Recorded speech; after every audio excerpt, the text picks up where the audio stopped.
안녕하십니까. 하루를 정리하는 시간에 보탬이 되는 뉴스 플러스입니다.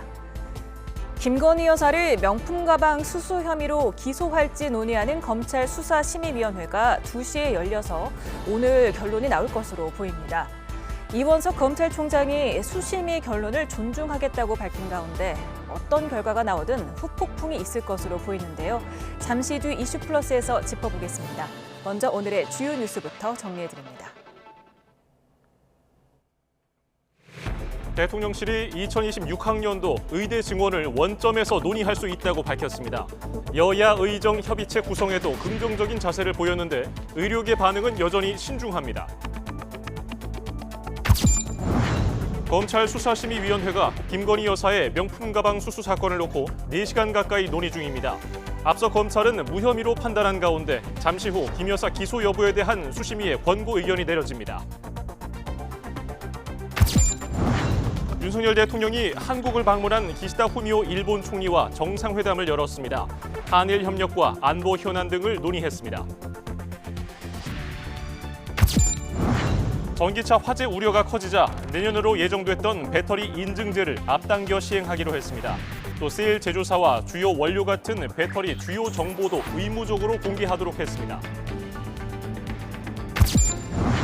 23명이 숨진 화성 아리셀 공장 화재를 수사하는 경찰이 대표 등 7명을 검찰에 송치했습니다. 경찰은 아리셀의 불량전지 군납 의혹도 들여다볼 계획입니다. 흐린 가운데 비가 오락가락하면서 중부지방 기온은 크게 오르지 않았습니다. 주말에는 다시 늦더위가 기승을 부리는 가운데 산발적인 소나기가 내리겠습니다.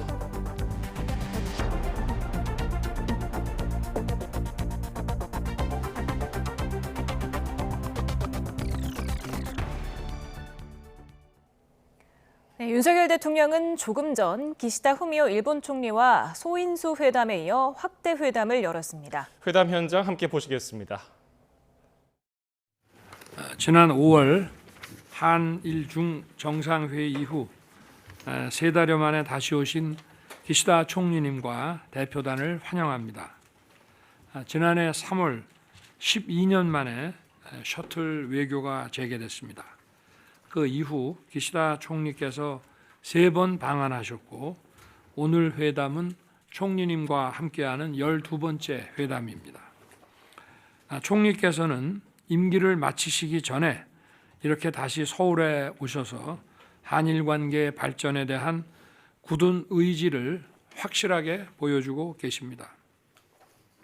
이번 총리님의 방한을 계기로 그간 한일 양국이 거둔 성과를 돌아보며 미래의 양국 관계 발전 방향을 논의하게 돼서 기쁘게 생각합니다. 우리 두 사람의 견고한 신뢰를 기반으로 지난 한 해 반 동안 한일 관계는 크게 개선됐습니다. 총리님과 함께 일궈온 성과들은 제가 대통령에 취임한 이후 가장 의미 있는 일이었습니다. 경제와 안보를 비롯한 여러 분야에서 정부 간 협의체들이 모두 복원되었습니다. 그리고 활발한 소통과 협의가 이루어지고 있습니다. 올해 양국 인적 교류는 1천만 명이 넘을 것으로 보고 있습니다. 아울러 이러한 한일 관계 개선은 역사적인 캠프 데이비드 정상회의를 통해 한미일 협력을 체계화하고 심화시키는 결정적인 토대가 되었습니다.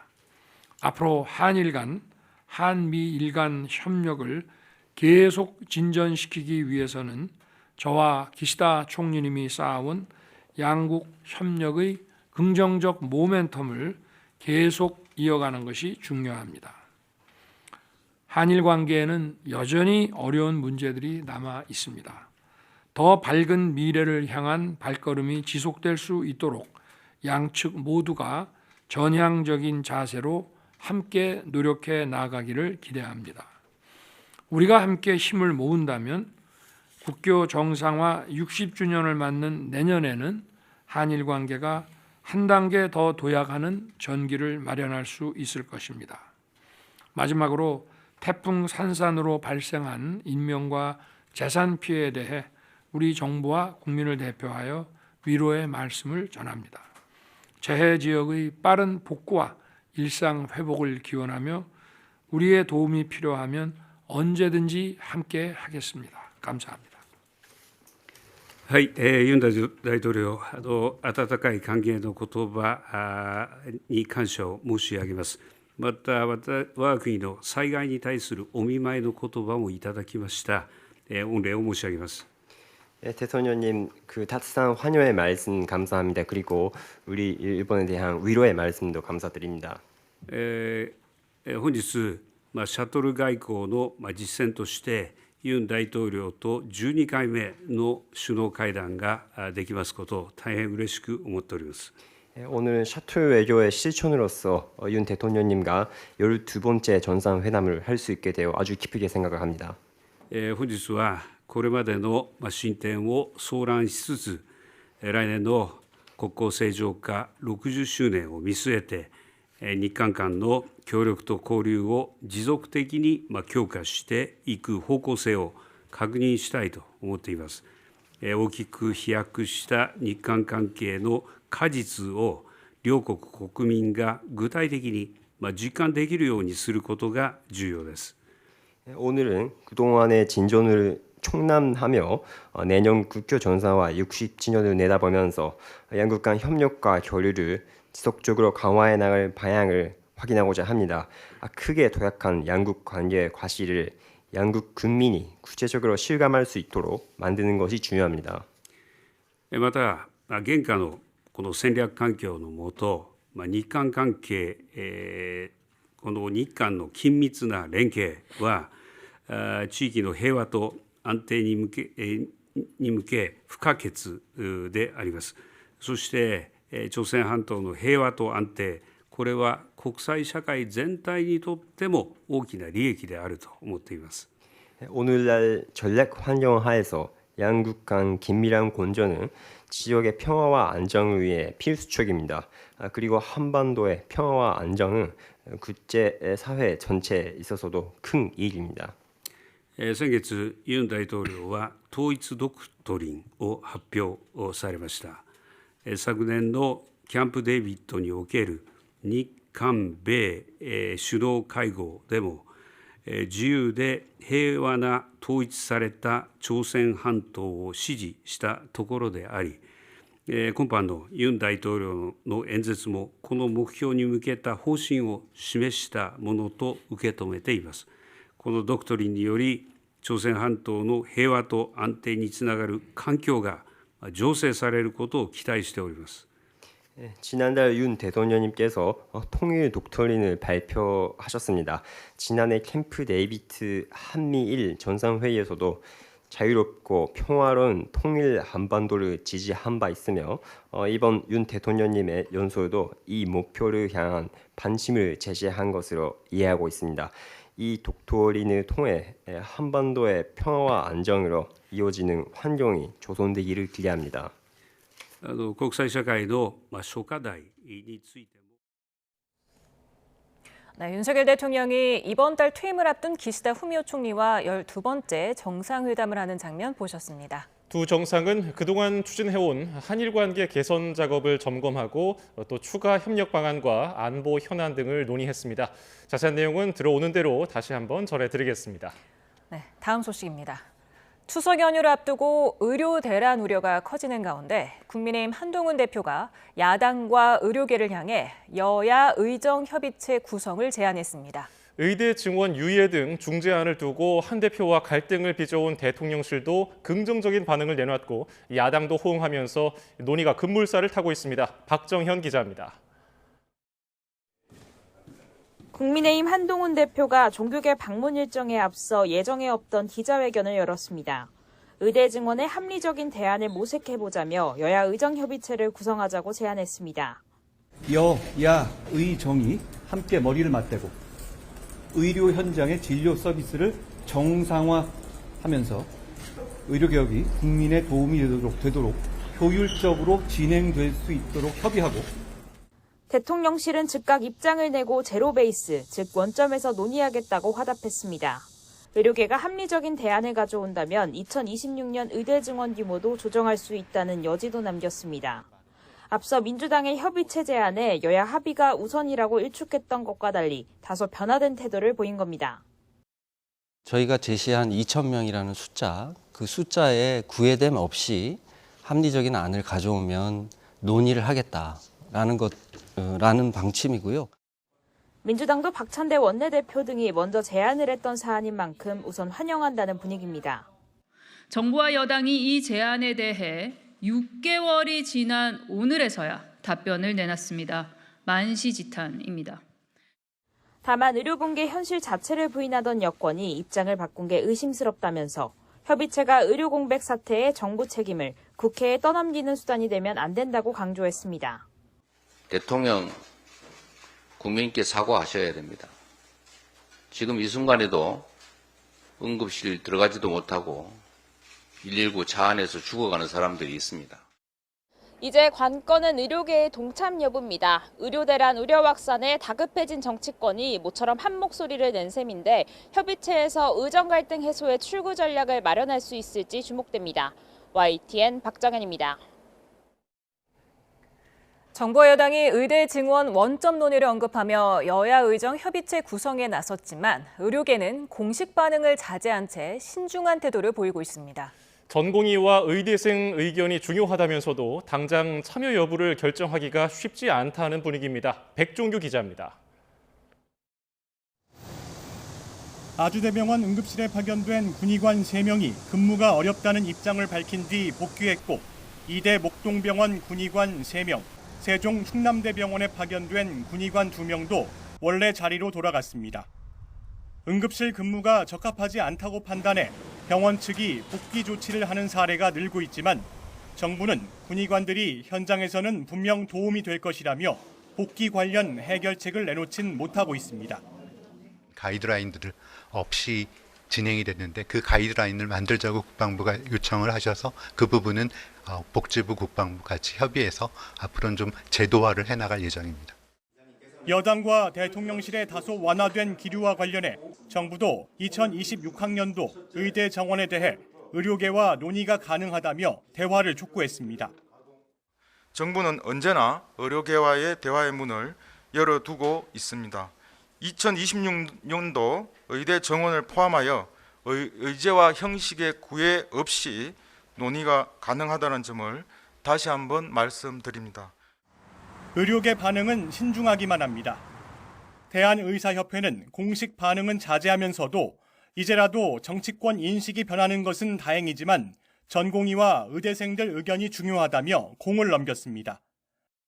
앞으로 협의체에서 어떤 논의를 할지 구체적으로 알려진 게 없고 정부에 대한 신뢰 부족으로 당장 참여 여부를 결정하기 어렵다는 분위기입니다. 또 내년도 의대 증원 백지화 전까지는 대화에 응하지 않겠다는 입장을 고수해온 터라 이 문제가 해결되지 않으면 대화 테이블로 나서는 것이 쉽지 않을 것이란 전망도 나옵니다. YTN 백종규입니다.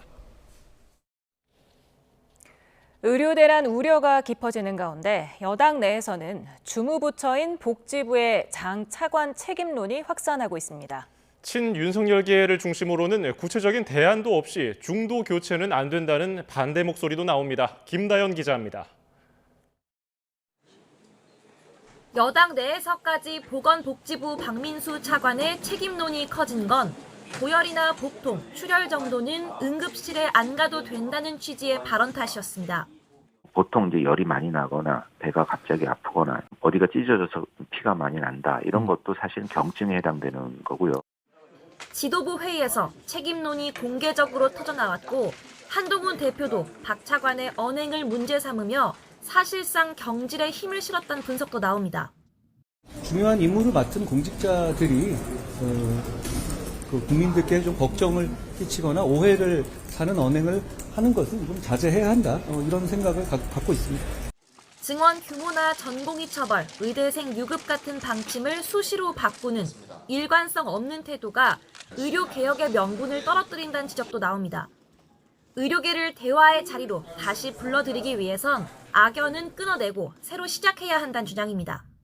제일 중요한 첫 번째 스텝은 의사와 정부 간의 신뢰를 회복하는 일이거든요. 근데 의료계 쪽에서는 박민수 차관이랑 마주 앉는 것조차 못 견디겠다는 거예요. 반면 친윤석열계를 중심으론 현 시점에서 거취를 언급하는 건 의료개혁을 흔들 뿐이라는 목소리가 적지 않습니다. 권성동 의원은 YTN과 통화에서 장 차관을 바꾼다고 개혁 자체에 반대하는 의료계를 대화의 장으로 부를 수 없다며 근본적 해법이 아니라고 지적했습니다.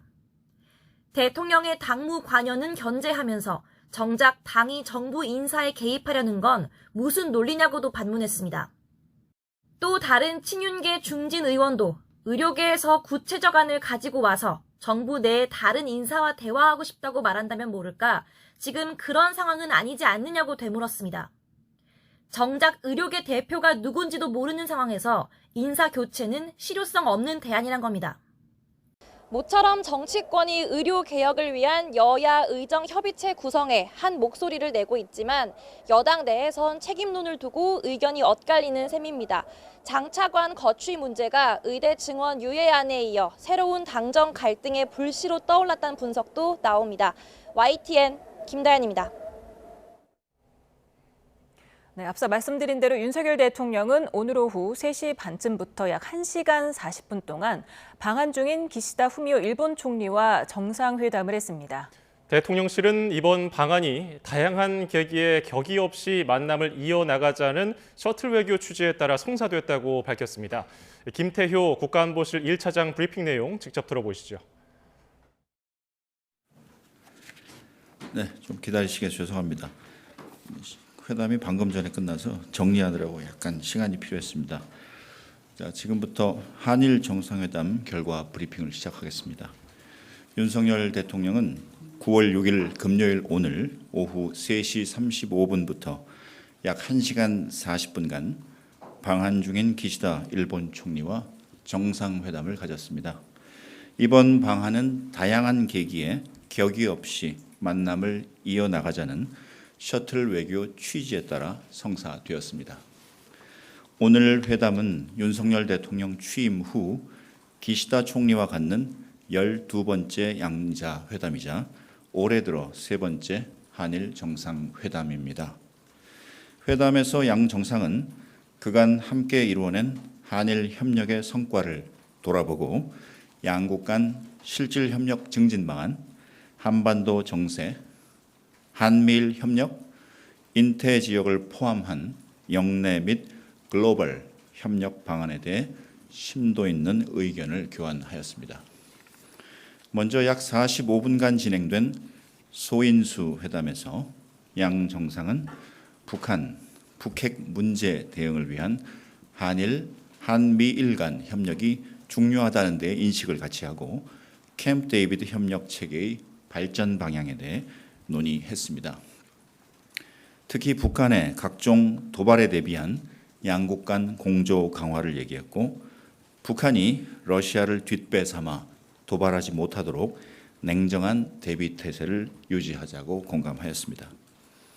윤석열 대통령은 8.15 통일 독트린에 대해 일찍이 신속히 지지를 표명해 준 데 대해 사의를 표명하고 우리의 통일 노력에 대한 일측의 변함없는 관심과 지원을 기대한다고 하였습니다. 기시다 총리는 캠프 데이비드에서 한미일 3국이 자유롭고 평화로운 통일 한반도를 지지한다고 한 것을 상기하면서 우리 정부의 8.15 통일 독트린을 지지한다는 입장을 재차 확인하였습니다. 이어서 개최된 확대 회담에서 양 정상은 한일 관계 정상화를 통해 그간 양국이 함께 이루어낸 성과를 돌이켜보면서 내년 국교 정상화 60주년을 앞두고 실질 협력을 한층 가속화하여 한일 관계 개선의 흐름을 이어나가야 한다는 데 의견을 같이 하였습니다. 과거사 문제에 대해서 기시다 정부는 일본 정부가 1998년 한일 파트너십 공동선언, 즉 김대중 오부치 공동선언을 포함한 역대 내각의 역사 인식을 계승하고 있다는 것을 다시 한번 확인하였습니다.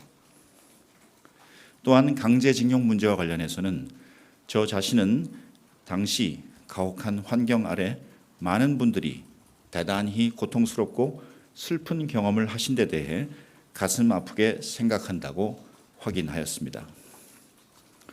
작년 3월 윤 대통령이 한일 관계 개선에 큰 결단을 내린 이후 양국 협력이 크게 확대되었다면서 기시다 총리는 양국 간 교류와 상호 이해가 증진된 것을 매우 반갑게 생각한다고 하였습니다.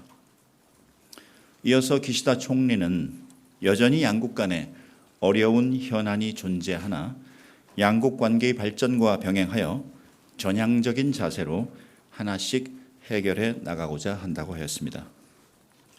특히 양국의 미래, 평화와 번영을 위해서 지도자는 인내하며 해결해 나가야 한다고 하였습니다.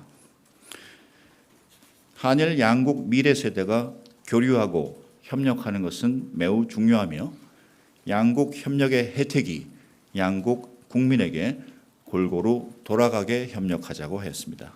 이에 대해 윤 대통령은 우리 양국이 미래 세대에게 좋은 유산을 남겨주도록 힘을 모으자고 했습니다.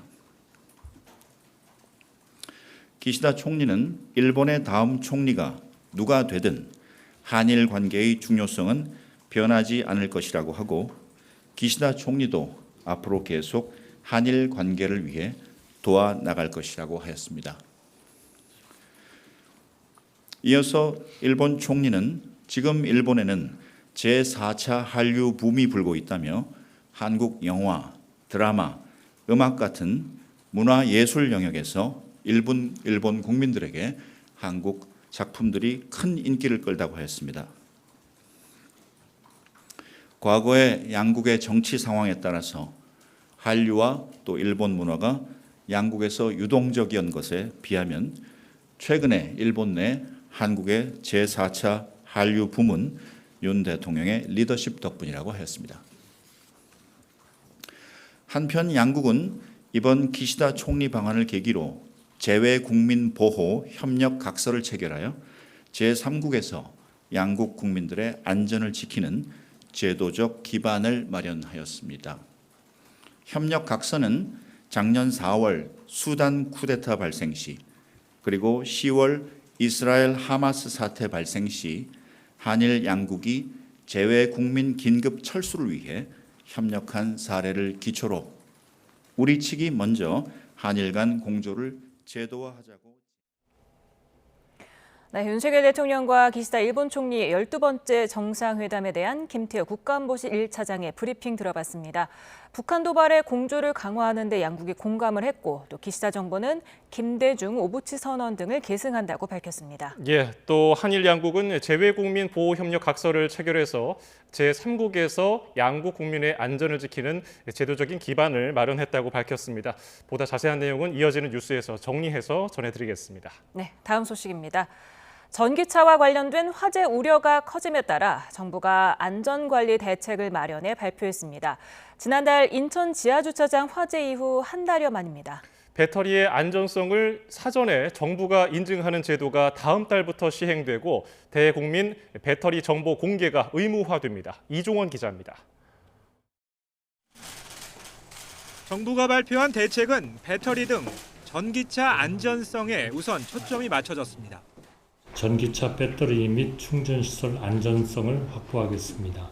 앞으로 정부가 배터리 안전성을 사전에 인증하고 배터리 제조사와 제작 기술 등 주요 정보 공개를 의무화하겠습니다. 내년 2월 시행 예정이던 배터리 인증제의 시행 시기를 앞당긴 것으로 다음 달부터 시범 사업에 들어가기로 했습니다. 전기차를 제작할 때 정부가 배터리 안전성을 사전에 인증하는 제도입니다. 기존에 공개되던 배터리 용량과 전격 전압, 최고 출력뿐 아니라 셀 제조사와 형태, 주요 원료 등 배터리 주요 정보는 의무적으로 공개하도록 했습니다. 전기차 제작사와 충전 사업자의 책임보험 가입을 확대해 전기차 화재로 인한 소비자 보호 조치를 강화하는 방안도 담겼습니다. 배터리 안전을 실시간 진단하는 시스템인 BMS 기능을 개선해 사용을 활성화하고 충전량을 제어할 수 있는 스마트 제어 충전기 보급도 확대됩니다. 정부는 BMS의 배터리 위험도에 대한 표준을 올해 안으로 마련하고 내년 상반기부터는 정보 제공 동의 차량을 대상으로 화재 위험 정보가 제작사와 차주뿐만 아니라 소방 당국에도 통보될 수 있는 시범 사업을 추진하겠습니다. 소방 장비 확충과 배터리 위험성을 낮추는 기술 개발에도 나서고 지하주차장 스프링클러 관련 제도도 손보기로 했습니다. 다만 앞서 거론된 전기차 충전시설 위치 변경 방안은 추가 검토를 거치기로 했습니다. 정부는 관련 법령과 제도 개선을 조속히 추진하고 추가로 필요한 사항은 관련 TF에서 올해 말까지 논의를 이어갈 예정입니다. YTN 이종원입니다. 정부는 이번 대책에서 전기차 화재 예방을 위해 전기차 배터리 관리 시스템 기능을 개선하겠다고 밝혔습니다. 또 운전자들의 실사용도 늘릴 계획인데요. 이 시스템이 어떻게 전기차 화재를 막을 수 있는지 최하영 기자가 보도합니다. 전기차 하부 배터리팩 머리맡에 붙어있는 은색 상자. 바로 전기차 배터리 관리 시스템 BMS입니다. 전기차 배터리의 전압과 온도, 충전 상태 등을 실시간으로 살피고 과열이나 과충전도 제어합니다. 그래서 전기차 배터리의 두뇌라고도 불립니다. 또 문제가 감지되면 곧바로 운전자에게 문자로 알려주거나 경고등을 띄우고 전기차 시스템을 점검하세요. 이상 징후 정보를 제조사에 전송합니다. 고객님 차량에 배터리 이상으로 경고등이 점등되었습니다. 만약에 고객님께서 원하신다면 견인하여 경고등 관련 수리 후 BMS가 전기차 화재를 예방하는 장치로 떠오르면서 정부가 기능을 고도화하고 운전자의 사용도 늘리기로 했습니다. 국내 완성차 업체들은 BMS 기능이 없는 구형 전기차에 무료로 설치를 추진하고 이미 설치된 차량은 성능을 높여줄 계획입니다. 이와 함께 정부는 올해 안에 BMS의 배터리 위험도 표준을 마련하기로 했습니다.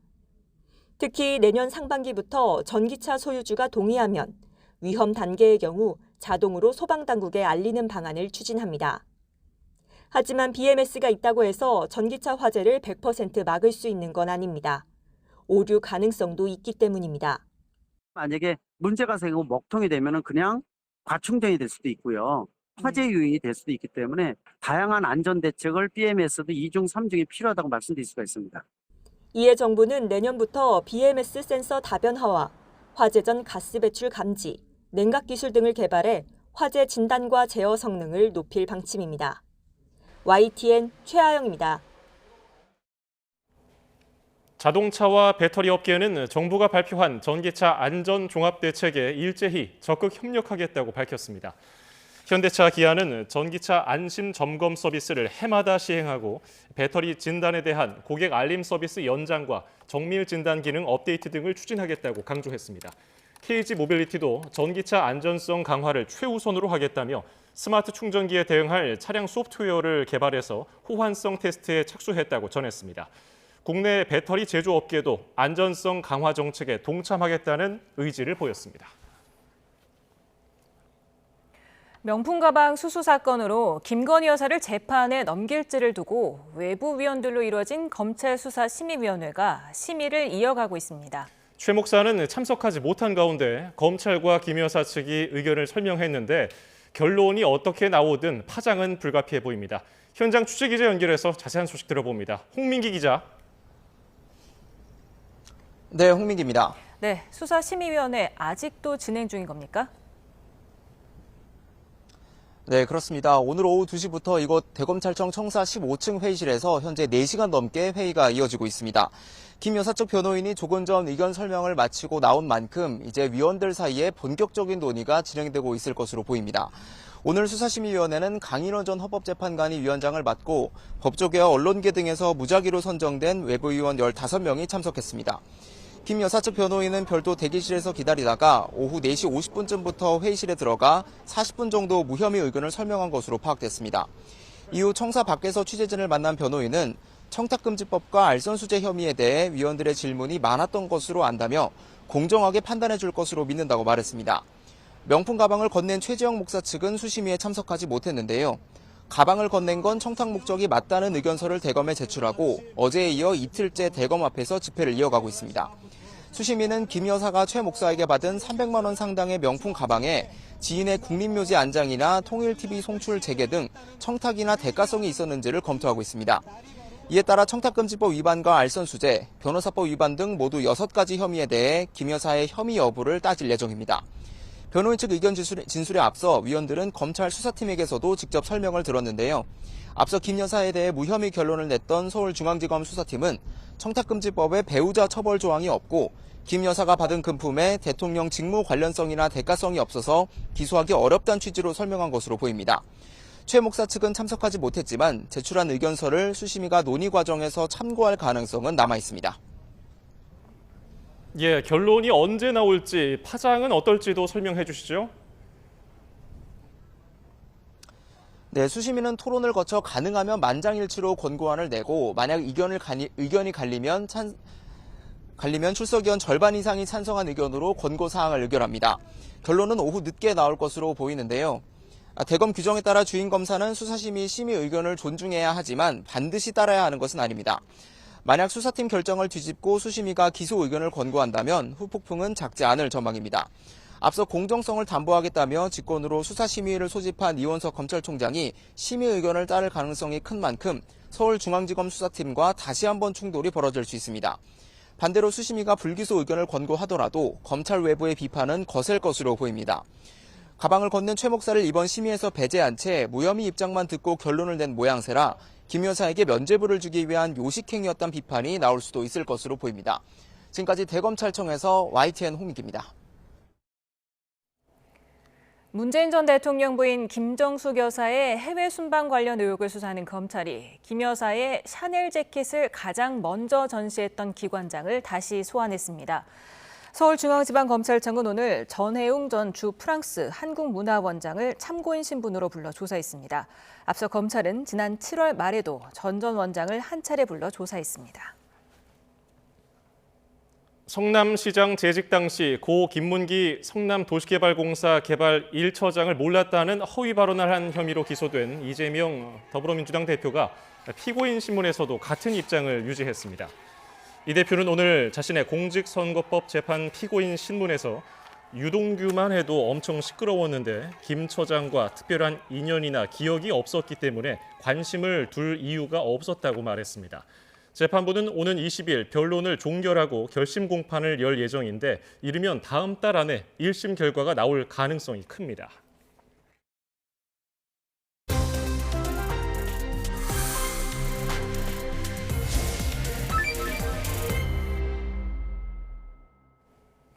네, 김건희 여사의 명품 가방 수수 의혹 사건의 기소 여부를 평가할 검찰 수사심의위원회가 진행 중입니다. 수심위가 기소, 불기소 중 어떤 의견을 내놓더라도 논란이 불가피할 거라는 지적이 나오고 있습니다. 관련 내용을 김성수 변호사와 짚어봅니다. 어서 오세요. 안녕하세요. 네, 지금 2시에 열렸기 때문에 4시간 20분이 넘어가고 있는데 보통 어느 정도 걸립니까?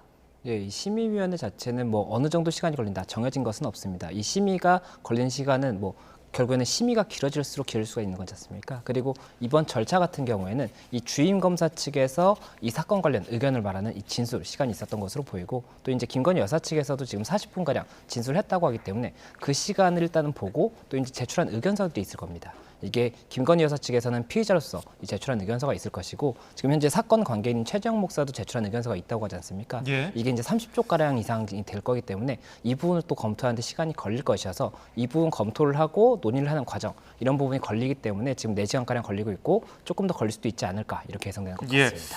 검찰 수사심의위원회가 열리기까지 우여곡절이 있었는데 그 내용 한번 간단하게 훑어볼까요? 예, 지금 이 사건에 대해서 이제 시간을 조금 거슬러 올라가서 처음에 이제 이슈가 됐던 것이 2022년 9월입니다. 9월에 김건희 여사가 이 코바나 컨텐츠 사무소에서 최재형 목사를 만났고 이때 최재형 목사로부터 300만 원 상당의 명품백을 받았던 이제 사실관계가 있었고 이 영상이 2023년 11월 27일에 이 서울의 소리라는 이 언론사 이 채널을 통해서 공개가 되게 됩니다. 그리고 나서 이 부분 관련 일파만파가 됐던 것인데 이와 관련해서 일단 이 김건희 여사 측을 청탁금지법 위반이다라고 해서 이 서울의 소리 측에서 고발을 했었고 이제 최재형 목사에 대해서는 또 다른 시민단체에서 이 주거침입과 스토킹 처벌법 위반이다 이렇게 고발을 했습니다. 그래서 이와 관련 수사가 진행이 됐었는데 이제 올해 7월 20일에 어떤 논란이 있었느냐면 이 김건희 여사가 이제 피해자이기 때문에 이 사건 관련해서 피해자 조사를 해야 되지 않습니까? 그런데 피해자 조사를 그 검찰청이 아니라 제3의 장소에서 했었어요. 예. 그렇다 보니까는 이것 자체가 특혜가 아니냐 이런 이야기가 나왔던 부분이 있었고, 특히나 이 제3의 장소에서 진행을 하는 것과 관련해서 이원석 검찰총장에게 보고가 되지 않았다, 이렇게 해서 패싱 논란이 있다 보니까는 이와 관련 수사팀이 어떠한 의도를 가진 것이 아니냐 이런 이야기까지 나왔던 상황이었고, 그 이후에 한 달여가 지난 다음에 이 수사팀에서 이 김건희 여사의 이 사건 관련 무혐의 결론을 내고 지금 수사 보고서를 대검찰청에 송부했다, 이런 소식이 알려지다 보니까는 이에 대해서 다시 한번 논란이 됩니다. 그리고 네. 이런 논란이 있는 가운데에서 이원석 검찰총장이 8월 23일 날 수사심의위원회를 회부를 했습니다. 그리고 이 위원회가 오늘 이제 개최가 되면서 예. 이 수사심의위원회를 통해서 어떠한 결론이 날 것인가가 다시 한번 관심을 받고 있는 그런 상황입니다. 네, 수사심의위에서 지금 6개 혐의를 모두 심의한다고 했는데 어떤 혐의들이 있습니까? 예, 수사심의위원회에서 일단은 보고 있는 부분이 가장 주된 부분은 청탁금지법 위반입니다. 청탁금지법 위반이 가장 주된 쟁점이었고,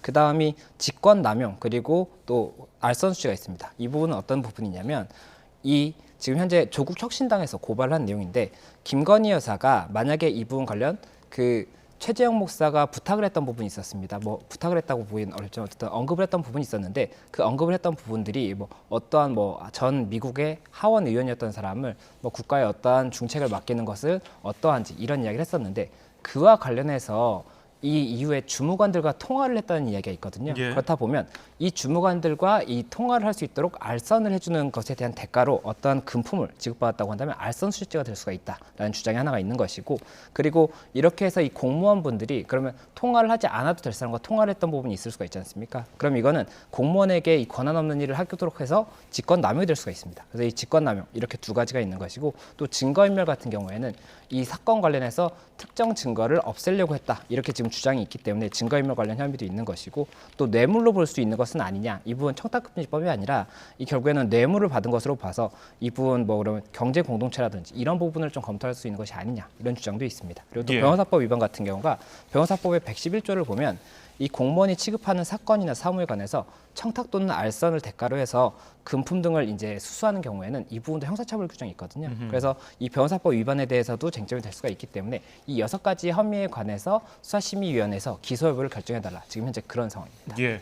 그런데 이원석 검찰총장은 수사심의위 소집을 결정하면서 이 청탁금지법 같은 기존의 것 외에도 알선수재, 변호사법 위반 이것도 검토할 것을 지시했단 말이죠. 이 두 가지가 어떤 변수가 될까요? 예, 말씀드렸던 것처럼 지금 알선수재라든지 변호사법 위반, 이 경우도 결국에는 이 청탁금지법 위반은 일단은 법리적으로는 처벌이 어려울 거다라고 지금 여러 가지 관측이 나왔던 부분이, 청탁금지법은 이 8조 사항에서 공직자 등의 배우자도 매 1회에 100만 원 이상 또는 매 회계연도에 300만 원을 초과하는 이 금원이나 뭐 금품을 수수하면 안 되도록 되어 있긴 한데 벌칙 규정이 따로 없습니다. 그렇다 보니까는 벌칙 규정이 없으면 형사처벌은 불가능한 것이거든요. 그래서 이 형사처벌이 불가능한 것이 아니냐, 이런 이야기가 나오고 있었는데, 이 알선수재라든지 변호사법 위반 같은 경우에는 말씀을 드렸던 것처럼 이 부분은 공무원의 직무에 관해서 어떠한 대가를 받고 뭐 알선을 해줬다든지 아니면 이 변호사법상에 이러한 행위를 했다라고 한다면 이 부분 처벌이 될 수가 있는 것이고, 지금 현재 이 공무원의 직무에 관해서 어떠한 행위를 한 것이냐 부분, 그리고 또 이 부분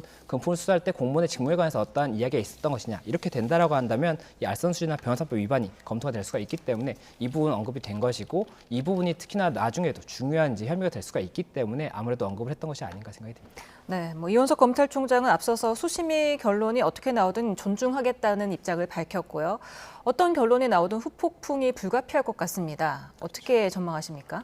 예, 일단은 수사심의위원회에서 어떤 결론이 날지는 위원회가 지금 굉장히 뭐 15명의 위원으로 구성이 되고 어떤 의견인지 개개가 다 다를 것이기 때문에 어떤 과반수 결정이 나올지는 좀 지켜봐야 될 것 같습니다. 다만 지금 이 규칙의 그 지침에 보면 그 수사심의의 결정을 존중해야 한다라고 되어 있지만 이 수사심의의 결정이랑 다르게 간 경우도 굉장히 많았거든요. 그래서 이번 같은 경우도 만약에 그 부분 반드시 존중이 될 것인지 아니면은 달리 볼 것인지를 봐야 될 것이고, 지금 현재 수사팀에서는 무혐의로 가닥을 잡았다라고 이야기가 나오고 있기 때문에 만약에 무혐의의 결론으로 이제 오늘 심의 결과가 나온다라고 한다면, 그렇다면 이제 바로 무혐의가 될 것인지 아니면 또 무혐의가 아니다라고 결론이 나올 수 있지 않습니까? 그렇게 되면 굉장히 더 복잡해질 수가 있기 때문에 이에 대해서 조금 더 검찰의 입장을 봐야 될 것 같습니다. 예, 만약에 그 원래 수사팀이 무혐의 결정을 내린 걸 오늘 수심위에서 기소 의견으로 그런 입장을 낸다면은 이원석 검찰총장이 지금 임기가 뭐 얼마 남지 않은 상황에서 뒤집을 가능성은 있다고 보십니까? 그 부분은 봐야 될 것 같습니다. 정말로 이게 검찰에서 이 이원석 검찰총장만이 결정을 할 수 있는 것이 아니라 검찰의 전체적으로 봤을 때 법리적으로 어떻게 볼 것이냐가 중요한 거지 않습니까? 예. 그렇기 때문에 그 임기와 관계없이 이원석 검찰총장 측에서도 이 수사심의위원회 결과와 그리고 수사팀에서의 보고 내용 이런 부분을 종합적으로 판단해서 결정을 하지 않을까 생각이 됩니다. 네, 수사심의위 결과가 보통은 당일날 많이 나오더라고요. 오늘 저녁 늦게 나올 것으로 보이는데 어떻게 이 위원들이 구성이 되고 또 어떻게 결론 내는지 한번 정리를 해주시죠. 예, 이 수사심의위원회가 일단은 그 위원회를 두고 있는 이 구성을 할 수 있는 사람들을 150명 이상에서 300명 이하 이렇게 그 명단을 갖고 있습니다. 이 명단을 가지고 있고 그중에 15명을 무작위로 추첨을 하게 되는 겁니다. 그래서 그 추첨을 통해서 이제 출석이 이루어지고 10명 이상, 위원장을 제외하고 10명 이상이 출석을 했을 때 개최가 된다고 보면 됩니다. 그래서 개최가 되면 그 다음에는 만장일치가 되면 가장 좋다라고 해서 원칙으로 보지만 그게 아니라고 한다면 과반수를 통해서 이 결정을 내게 되는 것이고 그 부분 관련 이제 여러 가지 절차가 있는데 지금 현재 언론에서 보도가 되는 것 중에 이 최재형 목사는 이 절차에 참여하지 못했다라는 얘기가 나오지 않습니까? 그래서 이 부분 관련해서 아마 제가 예상하기에는 이 지침에 어떤 부분이 있는가 하면 이 지침 13조에는 의견서를 제출할 수 있는 부분이 있습니다. 이 의견서 같은 경우에는 주임 검사, 신청인 그렇게 의견서를 제출할 수 있다고 돼 있는데 예. 그리고 또 사건 관계인도 의견서 제출할 수 있다고 돼 있고 사건 관계인이 고발인이라든지 이런 사건에 관계된 사람들이거든요. 그럼 아마 사건 관계인의 최재형 목사가 포함이 될 수가 있기 때문에 의견서를 제출할 수 있었을 겁니다. 그런데 14조에 보면 이 출석에 관해서는 주임 검사, 신청인, 피의자가 출석을 해서 의견을 제출할 수 있다라고 돼 있는데 이 주임 검사 같은 경우에는 이제 수사단, 그 수사팀의 검사가 될 것이고 피의자는 김건희 여사지 않습니까? 근데 이 신청인 같은 경우에는 이번에 이 심의 자체가 뭐 별도의 신청인이 있는 것이 아니라 검찰총장의 직권으로 이제 심의를 개최를 한 것이기 때문에 예. 그렇다면 신청인이 따로 없어서 최재형 목사는 그렇다면 이 세 가지에 포함될 수가 없기 때문에 출석을 하지 못한 그런 부분으로 보입니다. 그래서 그런 부분 관련해서도 뭐 추가적으로 여러 가지 의견이 나올 수 있지 않을까 생각이 듭니다. 하지만은 어쨌든 공여자이기 때문에 최재형 목사가 자신을 좀 참석시켜달라 하면서 기자회견도 대검 앞에서 열기도 했고요. 반쪽짜리 심의라는 뭐 비판도 있던데 이 점은 뭐 좀 부담이 안 될까요?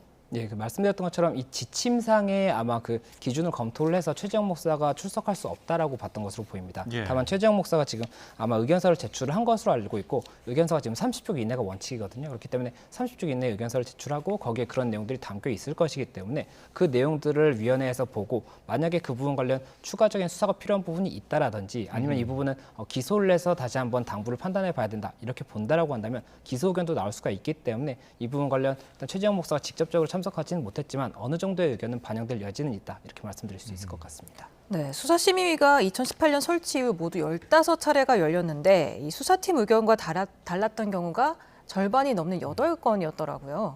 예, 그게 아무래도 이 수사심의위원회가 법조인 분들만 구성되는 것이 아니라 이 법조와 관련해서 뭐 여러 가지 학식과 덕망이 있는 분들 그리고 또 여러 가지 뭐 예술계라든지 각계각층의 분들이 모이게 되는 그런 위원회거든요. 그렇다 보니까 이 법적으로 봤을 때와 판단이 조금 달리 보이는 경우도 있는 것 같고 그리고 또 사실관계에 대해서도 이 검찰에서 보는 것과 이 시선이 다를 수가 있지 않습니까? 그렇다 보면 결과가 다를 수가 있는 것이고 이에 대해서도 최대한 검찰에서 존중을 해서 이 부분 기소나 불기소 여부를 결정을 하게 되는 것이지만 뭐 앞서 사례 같은 경우에는 이 수사심의위원회 결정과 달리 갔던 경우도 많기 때문에 이번의 경우에도 그 결론과 동일하게 갈 것인지 달리 갈 것인지 그리고 또 결론이 어떻게 날 것인지 자체가 여러 가지로 좀 관심을 받을 수밖에 없지 않나 생각합니다. 네, 그리고 또 검찰이 그 결론을 참고해서 언제 최종 처분을 내리느냐 이것도 관심인데 사실 이게 정해진 기한이 없다면서요? 예, 맞습니다. 검찰에서 이 부분 결론을 내는 것은 기한이 없기 때문에 더 지연이 될 수도 있습니다. 그리고 만약에라도 수사심의위원회에서 뭐 기소나 불기소 여부에 대한 부분도 이제 언급이 되겠지만 그와 관련해서 이런 부분에 대해서는 조금 더 명확히 한 다음에 결정을 내줬으면 좋겠다. 뭐 이런 뭐 부차적인 의견이 나올 수도 있거든요. 그럼 만약에 그런 의견이 나온다라고 한다면 그 부분에 대해서도 검찰에서는 추가적인 법리 검토라든지 사실관계를 좀 파악한 다음에 결론을 내기 위해서 조금 더 시간이 지연될 여지는 있지 않을까 생각이 됩니다. 예, 저희는 계속해서 수사심의위 결과를 지켜보면서 소식이 들어오면은 재빠르게 전해드리도록 하고요. 그런가 하면은 경기도 법인카드 유용 의혹을 조사 중인 검찰이 어제 이재명 민주당 대표 부인 김혜경 씨를 소환 조사했습니다. 이번에 적용된 혐의는 어떤 거였습니까? 예, 이 김혜경 씨 같은 경우에 2018년에 이제 이 1년 정도 경기도 지사를 이재명 대표가 할 당시에 이 경기도의 주무관인 배모 씨의 법카 사용과 관련해서 이 법카의 그 목적이 법인이라든지 경기도를 위해서 사용을 해야 되는 것인데 경기도를 위해서 사용하지 않는 것과 관련해서 이 공범으로 보이는 그런 부분이 있다라는 취지인 것으로 보이고 예. 이와 관련해서 그렇다면 형사처벌이 될 수가 있거든요. 그래서 업무상 배임 등의 혐의로 사실관계를 파악해야 되는 부분이 있었고 이 부분 관련 이 피의자이기 때문에 그러면 이 처벌 여부를 결정함에 있어서 그러니까 뭐 기소를 할지 이런 부분을 결정함에 있어서 검찰에서는 피의자 조사를 해야 되는 거거든요. 그래서 피의자 출석이 있었고 어제 그런데 그 부분 피의자 출석 이후에 진술 거부권으로 일관을 해서 실질적으로 답변은 뭐 많이 이루어지지 않았다 이런 소식입니다. 2년 전에 그 공직선거법 위반 혐의로 검찰 조사를 받을 때는 비공개로 받았던 것으로 기억을 합니다. 이번에는 왜 언론의 모습을 드러낸 걸까요? 예, 그 의도에 관해서는 뭐 여러 가지 관측이 있는 것 같습니다. 다만 이번 같은 경우에 뭐 지난번과 달리 뭐 정말 의도해서 공개가 된 것인지 아니면 의도치 않게 공개된 것인지도 봐야 될 것으로 보이고 만약에 의도해서 공개를 했다라고 한다면 그 의도에 관해서는 저희가 조금 단언하기는 어렵지 않을까 생각이 됩니다. 예. 검찰이 뭐 대면 조사를 하시겠습니까? 뭐 이렇게 제안하기도 하고 협의를 거쳐서 이제 어제 소환한 건데 진술 거부권을 말씀하신 대로 행사했고요. 2시간 정도 만에 조사가 끝난 것으로 알려졌습니다. 여기에는 어떤 의도가 있다고 봐야 할까요?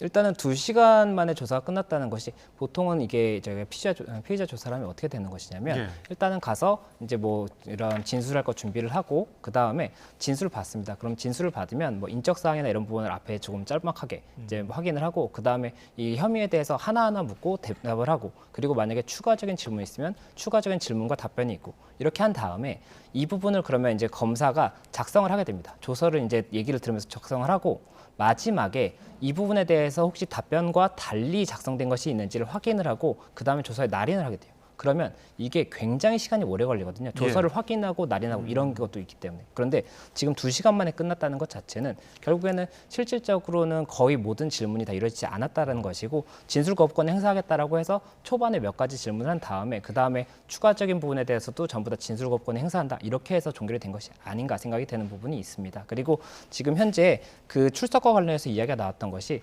지금 이 아무래도 추석 직전이지 않습니까? 그렇다 보니까는 민주당 측에서는 이 부분이 좀 검찰에서 의도적으로 정치적 목적을 가지고 소환을 지금 한 것이 아니냐 이런 이야기가 나오고 있는 것인데 지금 검찰 측에서 주장을 하는 것은 7월 초부터 소환을 요청을 했고 세 차례 요청을 했는데 협의가 되지 않아서 서면으로 조사를 하고 일단 기소 여부를 결정하겠다라고 했더니 출석을 하겠다고 해서 이번에 다시 한번 협의를 해서 9월 5일에 이제 출석을 했던 것이기 때문에 그 부분에 대해서는 조금 사실관계가 다르다 이렇게 지금 주장을 하고 있는 부분이 있습니다. 그래서 이 부분 관련해서도 뭐 여러 가지로 뭐 해석이 가능한 부분이 있는데 저희가 그걸 단언할 수 있는 부분은 아닌 것으로 보이기 때문에 그 부분은 조금 신중히 봐야 되지 않나 생각이 됩니다. 네, 김혜경 씨 측 변호사가 뭐 예상한 질문이었고 형식적인 수사였다. 그러면서 추가 소환 조사는 없을 것으로 보인다라고 했는데 추가 소환 조사 하지 말라는 뜻일까요?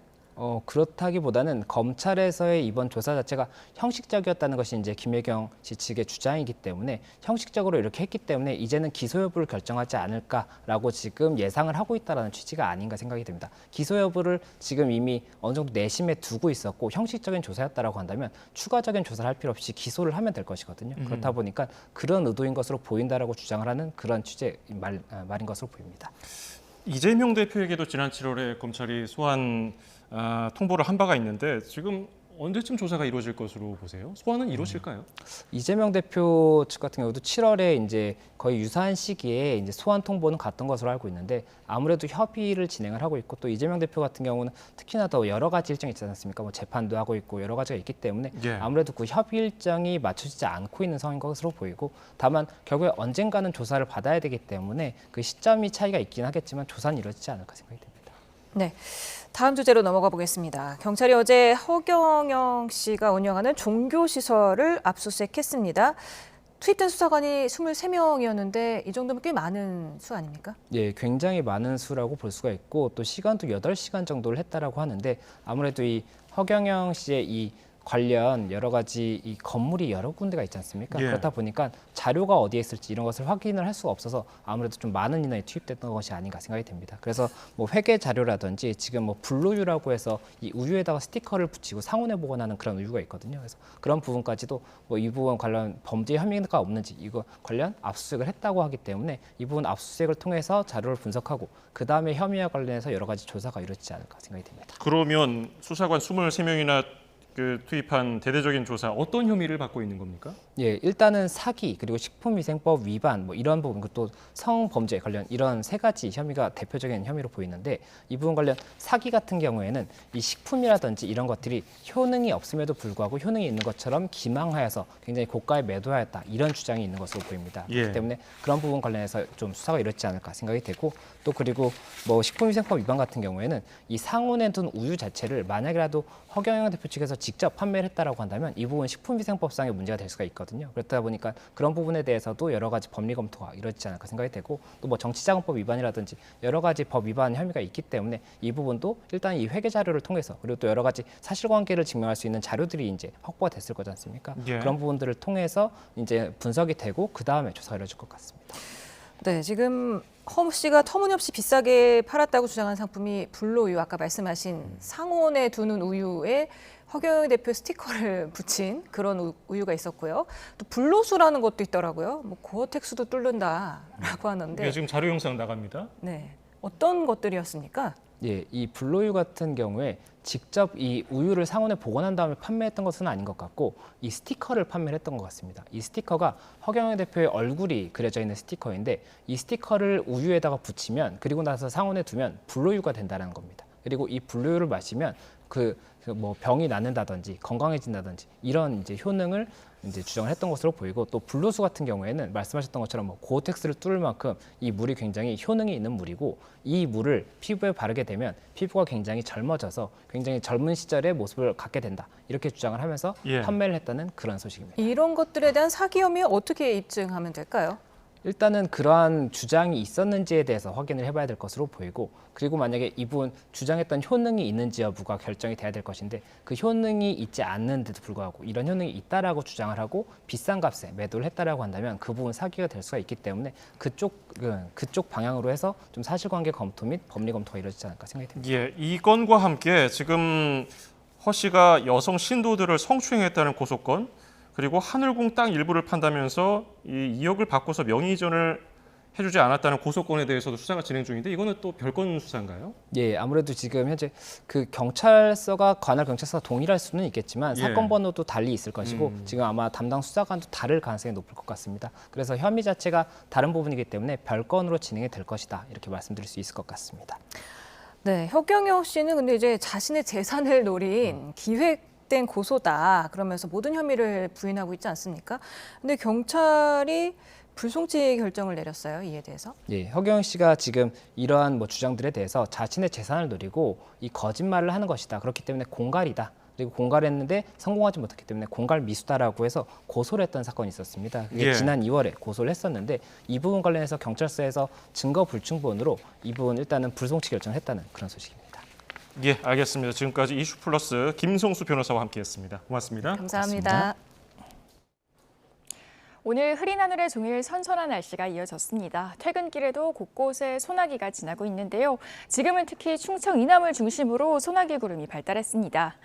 이 소나기는 새벽까지 전국 곳곳에 내리겠습니다. 특히 남부에는 곳에 따라 다소 강한 비가 쏟아지겠으니까요. 교통안전에 더욱 유의해 주셔야겠습니다. 또 주말인 내일도 내륙을 중심으로 소나기가 지나겠습니다. 자세한 주말 날씨 궁금하실 텐데요. 전국에 구름 많은 가운데 더위의 기세가 강해지겠습니다. 내일은 서울 한낮 기온이 31도, 모레는 32도까지 오르겠는데요. 자세한 내일 지역별 아침 기온 살펴보겠습니다. 서울과 광주 24도, 창원은 25도 보이겠고요. 낮에는 전국적으로 늦더위가 기승을 부리겠습니다. 서울 31도, 광주 32도, 대구는 33도까지 오르겠습니다. 휴일인 모레에도 기온은 더 올라가겠고요. 다음 주 중반에는 서울에서도 다시 폭염이 나타나겠습니다. 날씨였습니다.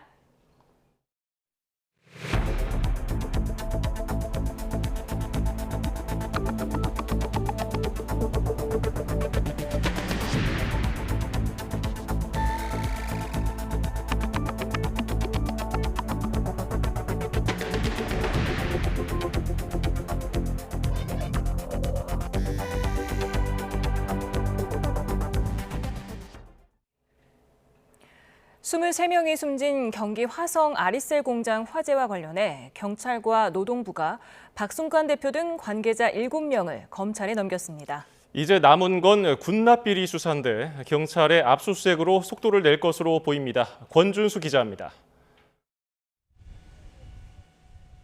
지난 6월 말 23명이 숨지고 8명이 다친 아리셀 공장 화재 사고. 경찰과 고용노동부가 2달 넘게 수사한 결과 박순관 대표 등 회사 관계자 7명을 검찰에 넘겼습니다. 주요 책임자인 박 대표와 박중원 총괄본부장은 지난달 28일 구속됐는데 박 대표에게는 중대재해처벌법 위반 혐의까지 적용됐습니다. 이들은 화재 사고에 앞서 비상 대피로를 제대로 확보하지 않고 직원 안전교육을 충분히 실시하지 않은 것으로 드러났습니다.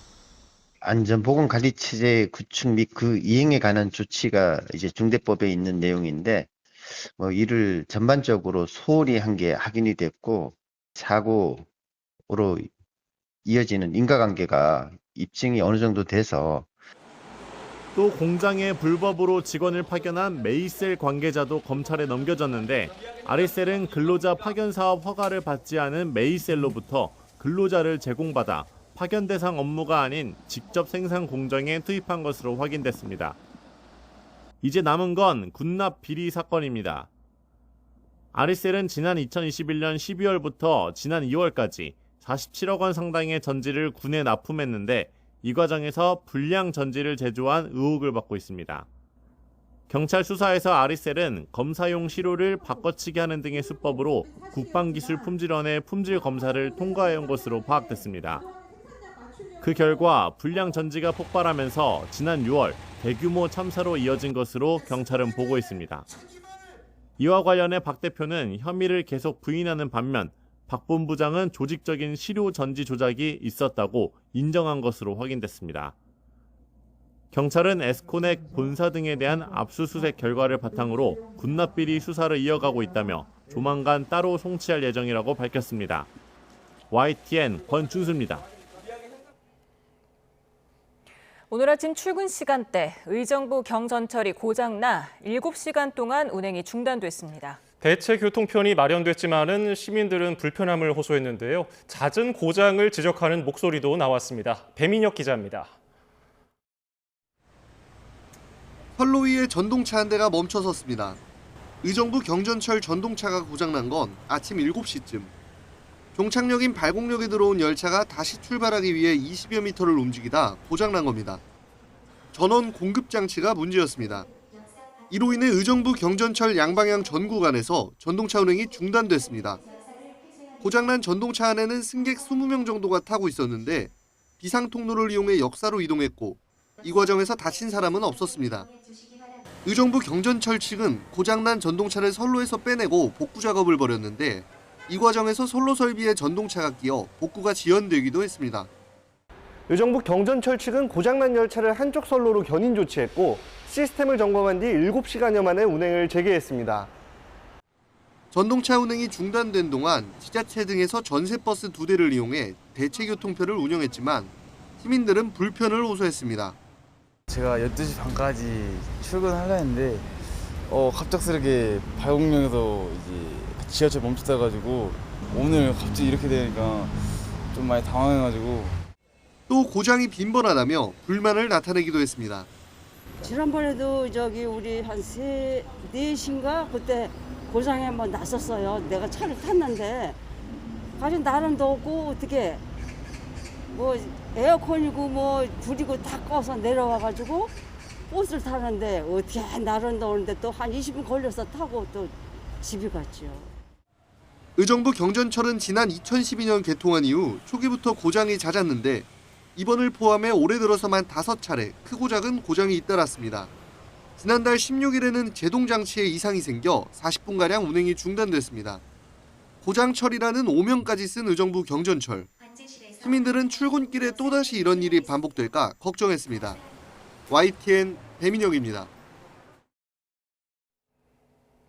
오늘 서울 낮 기온이 24.4도에 머무는 등 더위의 기세가 크게 꺾였습니다. 흐린 날씨에 소나기까지 내렸기 때문인데 시민들은 모처럼 시원한 바람을 만끽했습니다. 김민경 기자입니다. 짙은 회색빛 구름이 서울 하늘을 가득 채우자 햇빛이 자취를 완전히 감췄습니다. 도심공원은 날씨가 흐려지며 시원한 바람이 불어옵니다. 서울의 낮 기온은 24.4도, 전날보다 4도 이상 낮았습니다. 여기에 산발적으로 소나기가 쏟아지며 바깥 공기는 일시적으로 더 시원해졌습니다. 구름이 많아서 햇볕도 강하지 않고 오랜만에 바람도 시원하게 불어서 서울을 비롯해 인천 25.9도, 영월도 24.5도에 머물렀습니다. 더위가 이어진 충청 이남과 달리 중북부 지방은 흐린 날씨에 소나기 효과가 더해져 기온이 크게 오르지 못한 겁니다. 동풍기류와 서풍기류가 충돌해 불안정이 증가하면서 강한 소나기가 예상됩니다. 중부지방에 소나기 구름이 거친 뒤 절기 백로인 주말에는 다시 전국적으로 30도를 웃도는 더위가 기승을 부릴 전망입니다. 대기 상층으로 고온 건조한 티베트 고기압이 머무르는 데다 한반도 주변 해수면 온도가 여전히 높기 때문에 서울 낮 기온이 내일은 31도, 모레는 32도 등 늦더위가 기승을 부릴 전망입니다. 서쪽 지역을 중심으로 최고 체감온도 33도 내외의 더운 날씨가 예상됩니다. 또한 일부 서해안과 남해안, 제주도를 중심으로 열대야가 나타나는 곳이 있겠습니다. 다만 주말에도 산발적으로 소나기가 내리겠고 늦더위는 다음 주 중반까지 길게 이어질 전망입니다. YTN 김민경입니다. 여름철 코로나19 유행이 정점을 지나 감소세로 돌아선 가운데 입원 환자 수도 2주 연속 줄었습니다. 질병관리청은 코로나19 표본 감시 결과 8월 5주차 입원 환자는 837명으로 한 주 전보다 326명, 28% 감소했다고 밝혔습니다. 병원체 검출률 역시 전주보다 5%포인트 줄었고 하수 감시에서도 바이러스 농도가 13% 감소한 것으로 나타났습니다. 북한이 오늘 오후부터 또다시 대남 쓰레기 풍선을 부양하고 있습니다. 합동참모본부는 이같이 밝히고 풍향 변화에 따라 풍선이 경기 북부 지역으로 이동할 가능성이 있다고 밝혔습니다. 북한은 지난 5월 말부터 오물과 쓰레기를 실어 대남 풍선을 부양해 왔는데 이번이 올해 들어 15번째입니다. 서울 강남에서 10대 3명이 또래 1명을 폭행하고 출동한 경찰관까지 폭행해 입건됐습니다. 10대 A군 등은 그젯밤 11시쯤 서울 강남구 도곡동 노상에서 B군을 폭행한 혐의로 현행범 체포됐습니다. A군은 신고를 받고 출동한 지구대 경찰관도 폭행해 공무집행 방해 혐의도 적용됐습니다. 신도를 성폭행에 복역하고 출소한 뒤 성범죄를 또 저지른 혐의로 1심에서 징역 23년을 선고받은 JMS 정명석 총재에 대해 검찰이 항소심에서도 중형을 구형했습니다. 대전 고등법원에서 열린 결심 공판에서 검찰은 정 씨가 범행을 부인하며 2차 가해를 저지르고 있다며 징역 30년과 위치 추적 전자장치 부착 20년 등을 명령해달라고 재판부에 요청했습니다.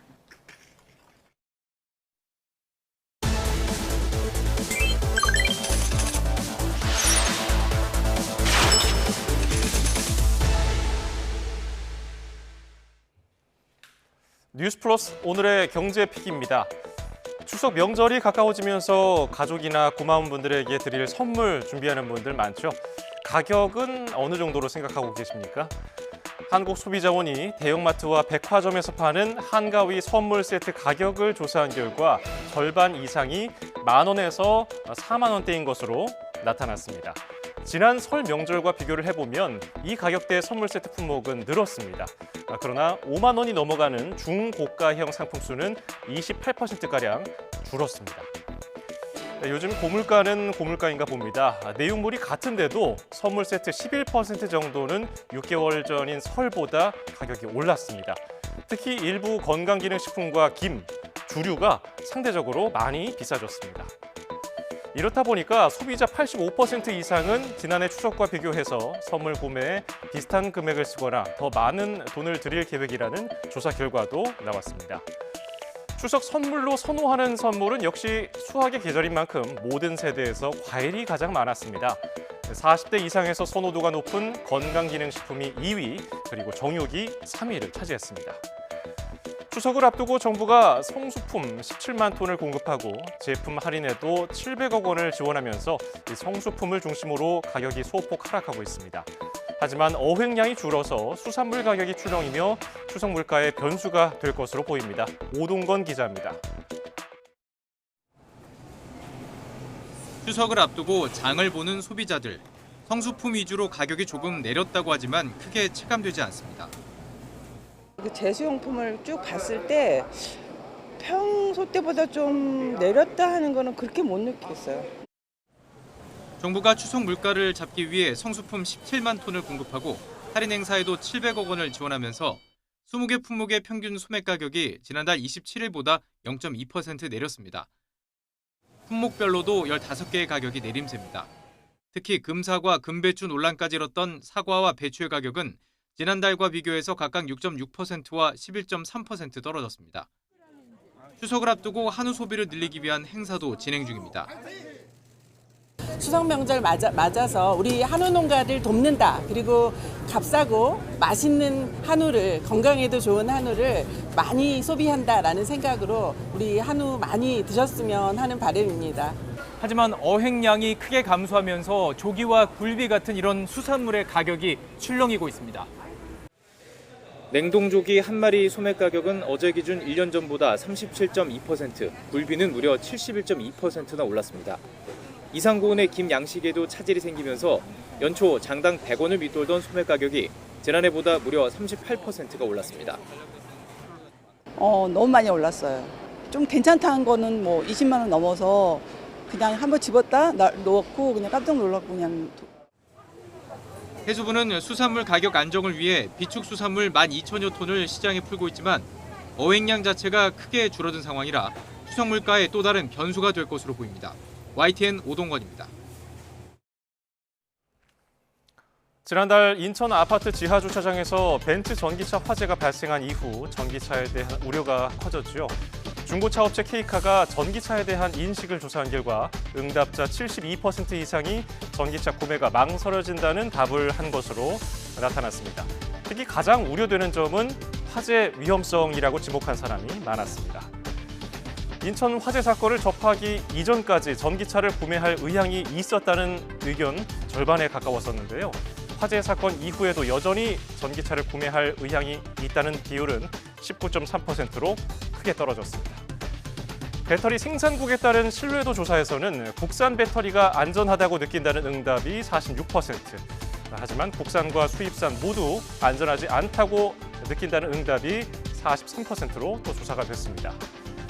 인천 아파트 화재 직후 정부가 제조사별 배터리 정보를 공개하도록 권고한 데 대한 질문도 있었는데요. 배터리 제조사 정보 공개만으로는 소비자 신뢰를 회복하기가 어렵다는 의견이 많았습니다. 전기차와 관련한 화재 우려가 커짐에 따라서 정부가 안전관리 대책을 마련해 발표했습니다. 특히 전기차 화재 예방을 위해 전기차 배터리 관리 시스템 기능을 개선하겠다고 밝혔습니다. 최아영 기자입니다. 전기차 하부 배터리팩 머리맡에 붙어있는 은색 상자. 바로 전기차 배터리 관리 시스템 BMS입니다. 전기차 배터리의 전압과 온도, 충전 상태 등을 실시간으로 살피고 과열이나 과충전도 제어합니다. 그래서 전기차 배터리의 두뇌라고도 불립니다. 또 문제가 감지되면 곧바로 운전자에게 문자로 알려주거나 경고 등을 띄우고 전기차 시스템을 점검하세요. 이상 징후 정보를 제조사에 전송합니다. 고객님 차량에 배터리 이상으로 경고등이 점등되었습니다. 만약에 고객님께서 원하신다면 견인하여 경고등 관련 수리 후 BMS가 전기차 화재를 예방하는 장치로 떠오르면서 정부가 기능을 고도화하고 운전자의 사용도 늘리기로 했습니다. 국내 완성차 업체들은 BMS 기능이 없는 구형 전기차에 무료로 설치를 추진하고 이미 설치된 차량은 성능을 높여줄 계획입니다. 이와 함께 정부는 올해 안에 BMS의 배터리 위험도 표준을 마련하기로 했습니다. 특히 내년 상반기부터 전기차 소유주가 동의하면 위험 단계의 경우 자동으로 소방당국에 알리는 방안을 추진합니다. 하지만 BMS가 있다고 해서 전기차 화재를 100% 막을 수 있는 건 아닙니다. 오류 가능성도 있기 때문입니다. 만약에 문제가 생기고 먹통이 되면 그냥 과충전이 될 수도 있고요. 화재 요인이 될 수도 있기 때문에 다양한 안전 대책을 BMS도 2중, 3중이 필요하다고 말씀드릴 수가 있습니다. 이에 정부는 내년부터 BMS 센서 다변화와 화재 전 가스 배출 감지, 냉각 기술 등을 개발해 화재 진단과 제어 성능을 높일 방침입니다. YTN 최아영입니다. 내년도 건강보험료율이 올해에 이어서 다시 동결됐습니다. 보건복지부는 건강보험 최고의결기구인 건강보험정책심의위원회 17차 회의를 열고 이같이 결정했습니다. 이에 따라서 내년 건강보험료율은 지난해 올해와 마찬가지로 7.09%로 정해졌는데 2년 연속 동결된 건 처음입니다. 정부는 지역, 필수의료 투자 등 의료개혁 추진을 위한 지출 소요 때문에 보험료율 인상 필요성이 제기됐지만 고물가와 고금리 속에 국민 경제의 보험료 부담 여력 등을 고려해서 동결을 결정했다고 설명했습니다. 공시 대상 회사나 공공기관에서 일하는 근로자의 성별 임금 격차가 공표일에 처음으로 20%대까지 좁혀진 것으로 나타났습니다. 여성가족부는 공시 대상 회사에 다니는 남성 1인당 평균 임금은 9,857만 원으로 여성 1인당 평균 임금 7,259만 원과 26.3% 격차가 있다고 밝혔습니다. 이는 1년 전보다 4.4%포인트 줄어든 것으로 지난 2019년부터 집계한 이후 처음으로 20%대로 내려간 수치입니다. 시중은행들이 주택담보대출 규제를 강화하면서 신용대출로 대출 수요가 몰리고 있습니다. 금융권에 따르면 이달 2일부터 사흘간 5대 시중은행의 신용대출 잔액이 지난달보다 4,713억 원 급증했습니다. 지난달 증가액 8,495억 원의 절반이 넘는 액수가 단 사흘 만에 불어난 겁니다. 가계대출과 관련해 최근 이복현 금감원장이 오락가락 발언을 이어가며 시장 혼란만 키우고 있다는 비판이 거세지고 있는데요. 정부와 금융당국 엇박자 지적까지 나오자 김병환 금융위원장이 수습에 나섰습니다. 들어보시죠.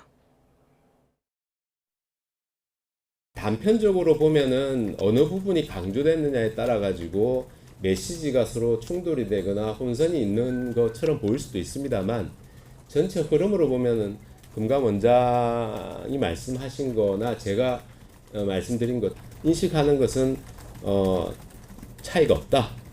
투기적이라고 생각되는 그러니까 꼭 필요하지 않은 수요부터 줄여나가는 방식으로 자체적으로 자율적으로 조치를 하는 것이 그게 어떻게 보면 필요하고 오늘 열릴 예정이었던 여야 정책위 의장 회동이 야당의 지역화폐법 상임 및 단독 처리 여파로 무산됐습니다. 모처럼 켜졌던 여야 협치의 불씨가 다시 꺼지는 건 아닌지 우려의 목소리가 나옵니다. 이준엽 기자가 보도합니다. 민주당은 앞서 국회 행정안전위원회에서 강행 처리한 지역화폐법을 오는 12일 본회의에 올리겠다는 방침입니다. 지역사랑 상품권 활성화로 민생을 살리는 취지의 법이니만큼 추석 전에 통과시켜야 한다는 겁니다. 가처분 소득을 조금이라도 올리고 이 부여된 가처분 소득을 지역 골목 경제에 투여해서 지역 경제를 살리고자 하는 대표적인 민생 법안입니다. 현금 살포성 포퓰리즘이라며 반대해온 국민의힘은 자식 세대 빚잔치를 벌일 수 없다며 거듭 반발했습니다. 다음 주 본회의는 대정부 질문을 위해 열리는 거라며 법안이 통과하면 대통령 제2요구권 행사를 건의하겠다고 엄포를 놓았습니다. 대정부 질문에 이런 법안 처리를 강행 상정하는 것은 전례도 없을 뿐만 아니라 적절치 못하다 하는 말씀을 드리고 의사 일정은 이미 합의한 대로 그렇게 진행되어야 된다. 지역화폐법 여파로 여야 대표회담 후속 조치로 민생 공통공약 협의기구를 논의할 예정이었던 정책위의장 회동은 불발됐습니다. 국민의힘은 회담 발표문에 잉크가 마르기도 전에 민주당이 일방적으로 입법 폭주를 벌였다며 유감을 표명했습니다. 민주당의 일방적 입법 폭주가 재발되는 상황에서 아무 일 없다는 듯이 양당 정책위원회 차원에서 공통공약 협의를 하는 것이 무슨 의미가 있겠습니까? 반면 민주당은 사실상 유일한 대표회담의 성과를 여당이 깨뜨렸다며 기존의 민생법안 처리 합의도 장담할 수 없는 것 아니냐고 의구심을 나타냈습니다. 국민의힘의 어떤 입장 변화로 지금 연기인지 취소인지 확실하게 알 수 없지만 어쨌든 연기된 것으로 알 수 있습니다. 이 밖에 연금 개혁을 비롯한 여야 의견이 상당한 문제들이 산적해 있는 데다 상임위 곳곳에선 여야 충돌도 잇따르고 있습니다. 여야 대표회담의 효과가 일주일도 안 돼 사라질 위기에 처했다는 지적도 나옵니다. YTN 이준엽입니다. 더불어민주당은 윤석열 대통령과 가까운 정부 인사들이 비밀리에 회동하고 있다며 계엄 준비 의혹의 불씨를 연일 지피고 있습니다. 대통령을 향한 공개 토론 제안까지 나왔는데 여권은 근거 없는 공세를 하는 야당이야말로 반국가 세력이라고 맞받았습니다. 손효정 기자입니다.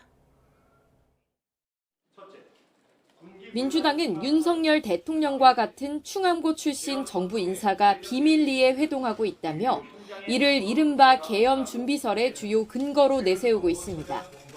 충암파 김용현 국방부 장관이 최근 경호처장 공관에서 군 사령관들과 모임을 한 데 이어 이상민 행정안전부 장관은 올해 초 국군 방첩사령부에서 방첩사령관 등 충암고 출신 4명과 비밀리에 만났다는 주장입니다. 계엄 논란의 핵심이자 하나회 이후 최초의 군기문란 파벌, 충암파를 척결해야 합니다. 신원식 국방부 장관 보고가 패싱된 군기 위반 사건입니다.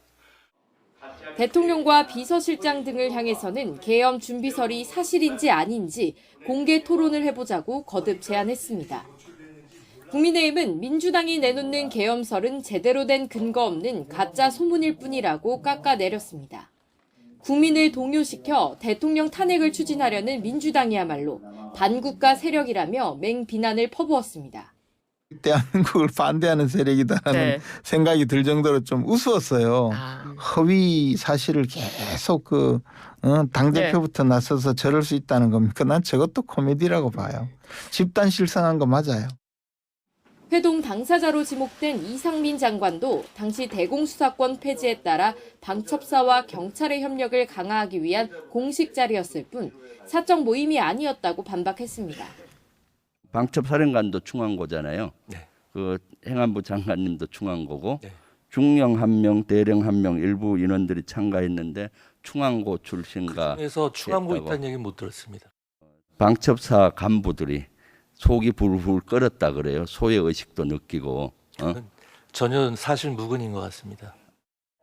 결국 최대 관심사는 민주당의 주장에 과연 구체적인 근거가 있느냐 여부입니다. 사안의 폭발력만큼이나 괴담 정치가 사실로 드러날 경우 야당에 미칠 후폭풍도 만만치 않을 거란 지적이 나오고 있습니다.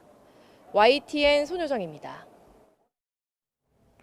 더불어민주당은 감사원이 공개한 윤석열 대통령 집무실 관저 이전 과정 국민감사 결과를 두고 한심하다 못해 처량할 정도라고 비판했습니다.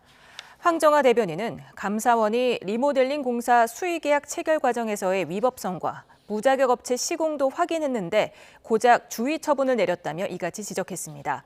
이어 김건희 여사 국정농단 의혹이 본물처럼 터져나와 김 여사 특검이 궤도에 오를 준비를 마치자 7차례나 연장됐던 감사에 갑자기 면죄부 처분이 이루어졌다며 특검 이행 의지를 강조했습니다. 대통령실은 대통령실 용산 이전 관련 리모델링 업체 선정 과정에서 법규 위반 의혹이 있다는 보도와 관련해 구체적인 감사 결과를 통보받은 뒤 일부 계약업체의 절차 위반 사항을 살펴보고 조치해 나갈 예정이라고 밝혔습니다. 대통령실은 고도의 보안시설 공사는 국가계약 법령상 수의계약 대상이지만 사업의 시급성 등으로 일부 절차상 미비점이 감사원에서 논의된 걸로 보인다며 이같이 말했습니다. 그러면서도 대통령실 이전과 관련한 건축공사는 대부분 문재인 정부의 행정안전부와 경호처 등 관계기관에서 계약을 체결해 진행했다고 덧붙였습니다. 마약에 취한 채 차를 몰다가 오토바이를 치어 운전자를 다치게 한 남녀가 경찰에 붙잡혔습니다. 인천 계양경찰서는 어제 20대 남성과 여성을 마약류 관리법 위반 등 혐의로 입건해 조사하고 있습니다. 이들은 어젯밤 9시쯤 계양구 계산동에서 마약을 투약하고 차를 몰다가 오토바이를 들이받아 운전자를 다치게 한 혐의를 받습니다. 이들은 모두 경찰이 진행한 마약 간이 시약 검사에서 양성 반응이 나온 것으로 확인됐습니다. 만취 상태로 운전을 하다가 오토바이 배달원을 치어 숨지게 한 혐의를 받는 유명 DJ에게 검찰이 2심에서도 중형을 구형했습니다. 검찰은 오늘 서울중앙지방법원에서 열린 DJ 안모 씨 재판에서 징역 15년을 선고해달라고 재판부에 요청했습니다. 최후 진술에 나선 안 씨는 자신 때문에 생명을 잃은 피해자와 유가족에게 사과한다며 고개를 숙였습니다. 서울시는 주말과 휴일 잠실 종합운동장에 프로야구와 콘서트 관람객으로 6만 명이 넘는 인파가 모일 것으로 보인다며 대중교통 이용을 당부했습니다. 우선 오늘부터 모레까지 잠실 야구장에서는 LG와 한화가 맞붙는 프로야구 경기가, 내일부터 이틀간은 잠실 실내체육관에서 그룹사운드 잔나비의 콘서트가 열립니다. 잠실 종합운동장은 현재 올림픽 주경기장 리모델링 공사로 일부 주차장을 이용할 수 없어 주차 공간도 부족한 상황입니다. 일본 제철의 미국 철강 회사 US 스틸 인수와 관련해서 미국 대선 후보들에 이어 바이든 대통령도 저지에 나설 거라는 전망이 나오고 있습니다. 일본 제철은 미 철강 업체가 더욱 강건한 기반을 구축할 수 있다며 미국 조야의 US 스틸 매각 반대 움직임을 막으려 안간힘을 쓰고 있습니다. 도쿄 김세호 기자입니다. 세계 4위 철강사 일본 제철의 미국 3대 철강기업 US 스틸 인수를 놓고 미국 정부의 강경한 반대 기조가 더욱 뚜렷해지는 모양새입니다. 워싱턴 포스트는 바이든 대통령이 149억에 달하는 일본 제철의 US 스틸 인수를 불허한다는 공식 발표를 준비하고 있다고 전했습니다. 지난 2일 민주당 대선 후보 카멀라 해리스 부통령도 US 스틸 매각에 반대한다는 뜻을 밝힌 바 있습니다. And it is vital for our nation to maintain strong American steel companies. And I couldn't agree more with President Biden. US Steel should remain American-owned and American-operated. 미 철강 노동조합이 고용 불안을 이유로 매각을 반대하자 11월 대선을 앞둔 바이든 정부와 정치권이 노동 개표를 의식했다는 분석이 나옵니다.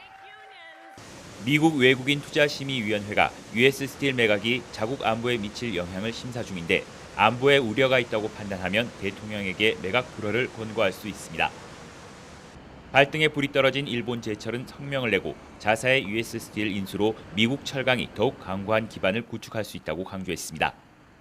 일본 정부도 직접적인 평가는 피했지만 미일 간 투자 확대가 중요하다며 사실상 지원 사격에 나섰습니다. 日米相互の投資の拡大を含めた経済関係の一層の強化、経済安全保障分野における協力等は互いに取り不可欠であると。 이달 말 자민당 총재 선거 출마자를 중심으로 일본 정치권에서는 정부가 무리하게 개입해서는 안 된다며 비판의 목소리도 내고 있습니다. その恣意的になんか単独の例に政府が介入するというのは本来やってはならないことなんだと思います。 일본 제철의 US 스틸 인수가 미 대선이라는 초대형 정치 현안과 맞물리면서 일본 제철이 미일 간 통상 마찰을 피하기 위해 인수 계획을 재검토할 수 있다는 전망도 나옵니다. 도쿄에서 YTN 김세호입니다.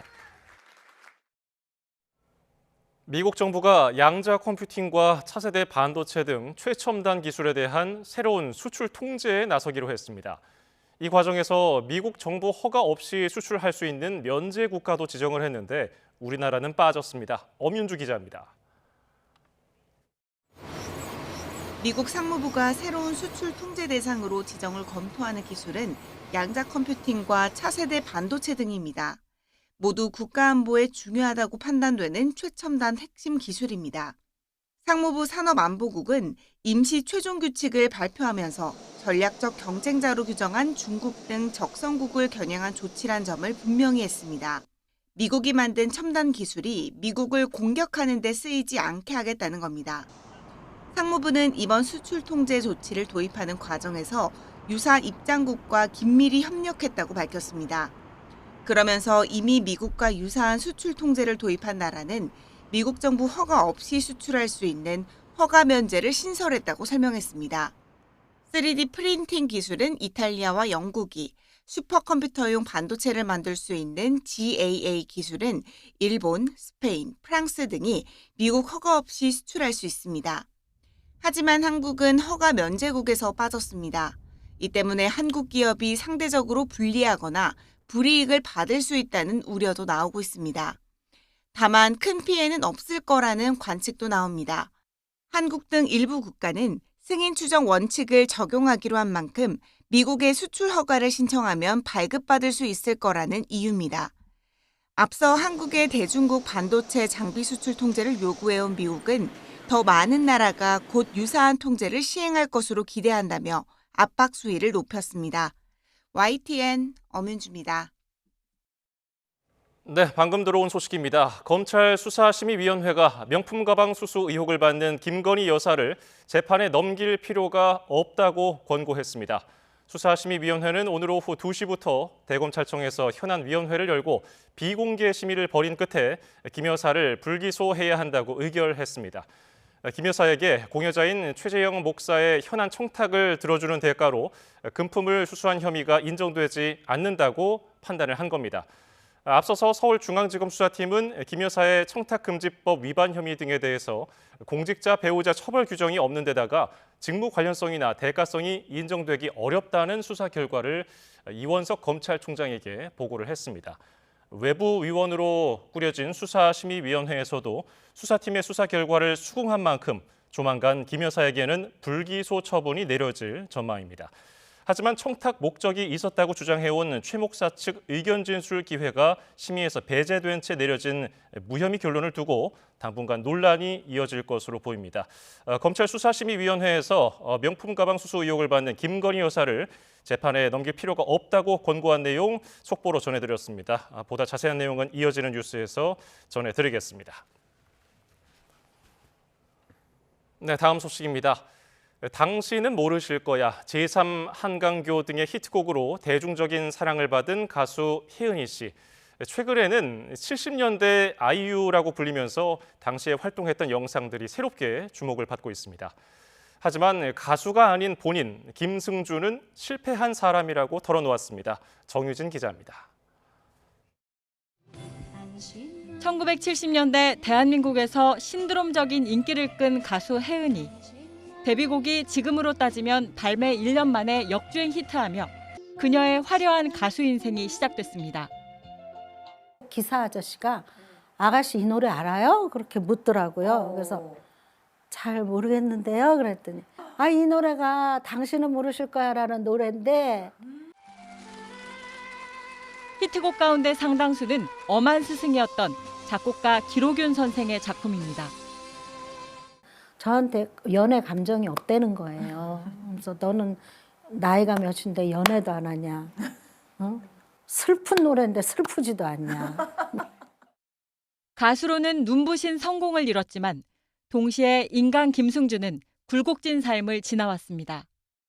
지금 제가 오늘 처음 얘기하는데 제 김승주의 삶으로는 저는 실패한 사람이고 경제적 실패를 떠안아 좀 더 많은 공연을 소화하지 못했던 시절이 아쉬움으로 남습니다. 50주년 그 기간 동안에 저의 골든 타임을 놓쳤어요. 많은 업적을 쌓았어야 됐는데 돈을 벌러 다녀야 되는 입장이었기 때문에.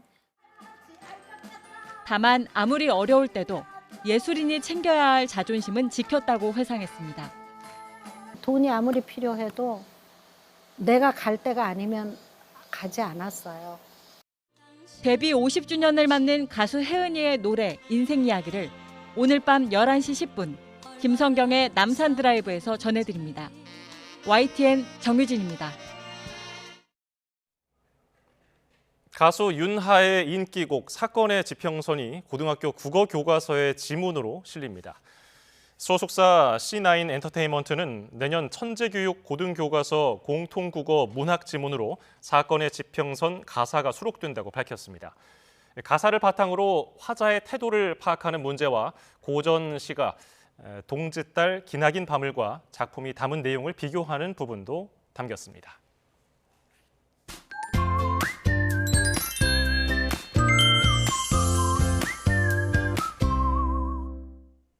가을이 되면서 점점 하늘이 높아지고 있습니다. 높고 파란 하늘을 보면 기분이 좋아지지만 왠지 우울감이 느껴지는 분들도 있잖아요. 네, 맞습니다. 일조량이 줄면서 행복 호르몬인 세로토닌의 분비도 줄기 때문인데요. 이럴 때 항산화 성분이 풍부한 석류를 먹으면 우울한 기분을 떨쳐내는 데 도움이 될 수 있습니다. 또 고구마도 우울증의 원인이 되는 염증을 줄이고 관련 증상을 예방하면서 정신 건강을 유지하는 데 도움이 되고요. 호박 역시 스트레스 호르몬의 분비를 억제해서 우울 우울감을 해소할 수 있습니다. 마지막으로 항산화제와 식이섬유가 풍부한 다크초콜릿도 가라앉은 기분을 끌어올리는 데 도움이 되니까요. 말씀드린 음식들 틈틈이 챙겨 드시면 좋겠습니다.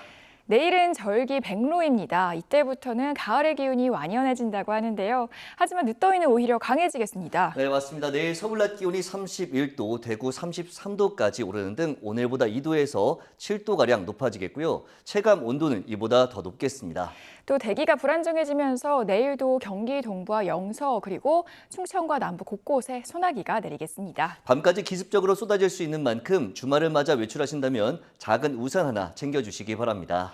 휴일인 모레는 더위의 기세가 더 강해지겠고요. 강원과 남부 곳곳에는 또다시 소나기가 내리겠습니다. 지금까지 날씨 캔버스의 고은재, 김수현이었습니다.